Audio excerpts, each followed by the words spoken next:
Hello everyone, welcome to say cheers. ഇന്ന് കോവയ്ക്ക ഉപ്പേരി എങ്ങനെ ഉണ്ടാക്കണമെന്ന് നോക്കാം. അപ്പോൾ നമുക്ക് തുടങ്ങാം. ഞാനൊരു 3 മീഡിയം സൈസ് വെല്ലുള്ളി ചെറുതായിട്ട് അരിഞ്ഞ് വെച്ചിട്ടുണ്ട്. അതേപോലെ ഒരു 650 ഗ്രാമോളം കോവയ്ക്ക കഴുകി നീളത്തിൽ മുറിച്ച് കനം കുറച്ച് മുറിച്ച് ഇതുപോലെ വെച്ചിട്ടുണ്ട്. ഇനി ഒരു കടായി ചൂടാക്കിയിട്ട് അതിലേക്ക് 3-4 ടേബിൾ സ്പൂൺ വെളിച്ചെണ്ണയോ അല്ലെങ്കിൽ ഏതെങ്കിലും റിഫൈൻഡ് ഓയിൽ ഒഴിച്ച് കൊടുത്തോളൂ. എണ്ണ ഒന്ന് ചൂടാകുമ്പോൾ നമ്മൾ ചോപ്പ് ചെയ്ത് വെച്ച ഉള്ളി ഇതിലേക്ക് ചേർത്ത് കൊടുക്കണം.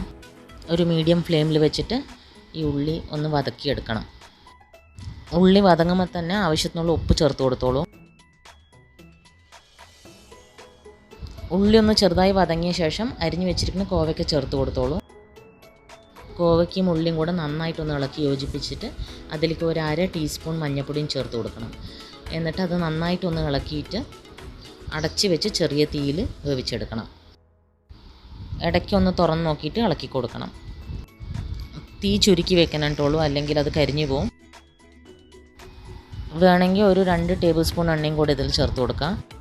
നമ്മൾ കോവയ്ക്ക് വേവിക്കാനായിട്ട് വെള്ളമൊന്നും ചേർക്കണ്ടല്ലോ, അപ്പോൾ ഇത്തിരി കൂടുതൽ എണ്ണ ഒഴിച്ചാൽ നന്നായിരിക്കും. കോവയ്ക്ക് ഒരു പകുതി മുക്കാലും വേകുന്ന വരെ ഇതുപോലെ അടച്ച് വെച്ച് നമ്മളൊന്ന് വേവിക്കണം. ഇടയ്ക്കൊന്ന് തുറന്ന് ഇളക്കി നോക്കുകയും വേണം. കോവയ്ക്ക് ഒരു 1/4 ഭാഗം വെന്ത ശേഷം നമ്മളൊരു 3 ടേബിൾ സ്പൂൺ സാമ്പാർ പൊടി ചേർത്ത് കൊടുക്കണം. ഞാൻ ബ്രാഹ്മിൻസിൻ്റെ സാമ്പാർ പൊടിയാണ് ഉപയോഗിച്ചിരിക്കുന്നത്. സാമ്പാർ പൊടി ചേർത്തിട്ട് നമുക്ക് നന്നായിട്ടൊന്ന് ഇളക്കി നോക്കുമ്പോൾ നമുക്ക് പൊടി പോരയോ വേണോ എന്നുള്ളത് നമുക്ക് അറിയും. നമുക്ക് പോരാ തോന്നുന്നുണ്ടെങ്കിൽ ഒരു 2 ടേബിൾ സ്പൂൺ സാമ്പാർ പൊടിയും കൂടെ ചേർത്തിട്ട് നന്നായിട്ടൊന്ന് ഇളക്കി ചെറിയ തീയിൽ വെച്ചിട്ട് വേവിച്ചെടുക്കണം.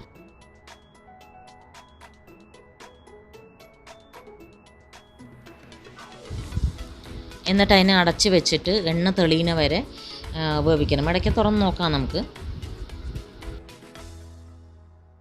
കോവയ്ക്ക് വെന്ത് കഴിയുമ്പോൾ ഒന്ന് ചുങ്ങും. ഒരുവിധം എണ്ണയൊക്കെ തെളിഞ്ഞ് വരുമ്പോൾ നമുക്ക് ഗ്യാസ് ഓഫ് ചെയ്ത് അടച്ച് വയ്ക്കും. ഉപ്പ് 3 കൂടെ വേണം തോന്നിയതുകൊണ്ട് അവസാനം കുറച്ചുകൂടെ ഉപ്പിട്ടിട്ട് ഞാൻ ഒന്ന് ഇളക്കിയെടുത്തു.